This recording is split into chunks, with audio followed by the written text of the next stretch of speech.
நாகையில் அரசு நிகழ்ச்சியில் முதலமைச்சர் மு.க.ஸ்டாலின் பங்கேற்று சுமார் 39,000 பயனாளிகளுக்கு அரசு நலத்திட்ட உதவிகளை வழங்கி வருகிறார். அதன் நேரடி காட்சிகளை பார்க்கலாம். செய்தியாளர் சகாதேவன் நம்மோடு இணைகிறார். சகாதேவன், விவரங்கள் என்ன?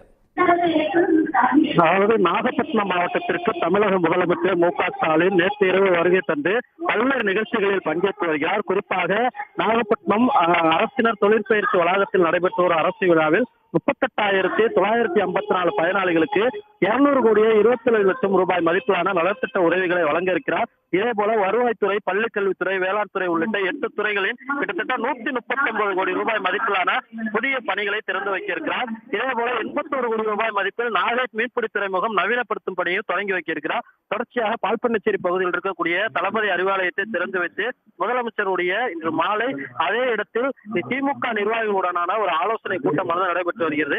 தற்போது விழா மேடையில் கிட்டத்தட்ட 30,000க்கும் மேற்பட்ட பயனாளிகளுக்கு அரசு நலத்திட்ட உதவிகளானது வழங்கப்பட இருக்கிறது. சகாதேவன், விவரங்களுக்கு நன்றி. உடனுக்குடன் செய்திகளை தெரிந்து கொள்ள சன் நியூஸ் பெல் ஐகானை கிளிக் பண்ணுங்க.